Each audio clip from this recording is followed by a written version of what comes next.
اشرف ترین مخلوق پروردگار عالم کی عقل ہے. شیخ صدوق اپنی کتاب میں لکھتے ہیں خدا نے سب سے پہلے جس کو خلق کیا، کس کو خلق کیا؟ عقل کو خلق کیا. اکثر لوگوں کو یہ حدیث سمجھ میں نہیں آتا کہ عقل کو خلق کیا، پھر عقل کو کہا میرے قریب آ، عقل قریب آئی، پھر کہا مجھ سے دور چلی جا، پھر دور چلی گئی، پھر کہا دائیں جا، پھر دائیں چلی گئی. اس کے بعد خدا نے کہا کہ میں نے اپنی بہترین مخلوق اگر بنائی ہے، عقل بنائی ہے. کہ اس کا مطلب کیا؟ میرے قریب آ، قریب آئی، دور جا، دور جا.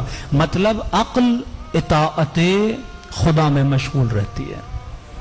خدا کہتا ہے آ تو آتی ہے، خدا کہتا ہے جا تو جاتی ہے. خدا کہے اسماعیل کا گلا کاٹ، ابراہیم کاٹنے جاتے ہیں. خدا کہے نمرود کی آگ میں کود جا، تو ابراہیم کود جاتے ہیں. یہ رضاً برضا کی منزل پہ ہوتے ہیں. اللہ کی مشیت، اللہ کی رضا کو دیکھتے ہوئے اپنی زندگی کو گزارتے ہیں. اب کیا ہر مومن کی عقل برابر ہے؟ کیا ہر بندہ جو پیدا ہوتا ہے سب کی سیم عقل ہوتی ہے؟ ایسا نہیں ہے. کسی کی عقل برابر نہیں ہوتی، کسی کی عقل سیم نہیں ہوتی. ایک ہی گھر میں ٹوینس بچے پیدا ہوں، جڑوا بچے، ایک ہی باپ کا لقمہ کھائیں، ایک ہی باپ کی زیر نظر تربیت میں رہیں، لیکن جب دونوں بیٹے بڑے ہوتے ہیں، مثلا ایک کنجوس ہوتا ہے، ایک سخی ہوتا ہے. جڑوا بچے ایک گھر میں پلے، ایک لقمہ کھایا، ایک تربیت پائی، ایک ماں کا دودھ پیا، لیکن ایک بڑا کنجوس، ایک بڑا سخی. ایک بچہ سفرے کے قریب جائے گا، چیزیں اٹھائے گا اور سب کو تقسیم کرتا ہوا دے گا. دوسرا بچہ مر جا، اس کے ہاتھ سے کوئی چیز لے ہی نہیں پاؤ گے. اتنا روئے گا، اتنا روئے گا، آپ کو وہ چیز نہیں دے گا.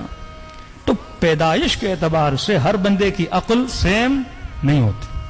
لیکن ایک مثال دوں، آپ نے دیکھا ہوگا جب ریسنگ ہوتی ہے تو اس میں نمبرز ہوتے ہیں 1 2 3 4 5. وہ جو ریسنگ لائن ہوتی ہے وہ برابر نہیں ہوتی، کچھ آگے کچھ پیچھے.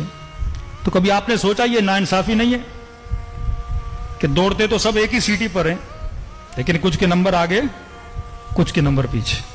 تو جب ان ریسنگ والوں سے آپ پوچھیں گے، کہتے ہیں ہاں اسٹارٹنگ پوائنٹ الگ الگ ہے پر ان کا فاصلہ اینڈنگ پوائنٹ سے برابر ہے، اس میں کوئی فاصلہ نہیں ہے.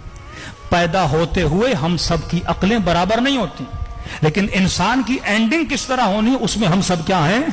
برابر ہیں. اس میں ہدایت کے اعتبار سے خدا نے سب کو کیا رکھا ہے؟ برابر رکھا ہے. اب عقل کا کام کیا ہے؟ عقل کا کام یہ ہے وجود انسان کو بیلنس کرے.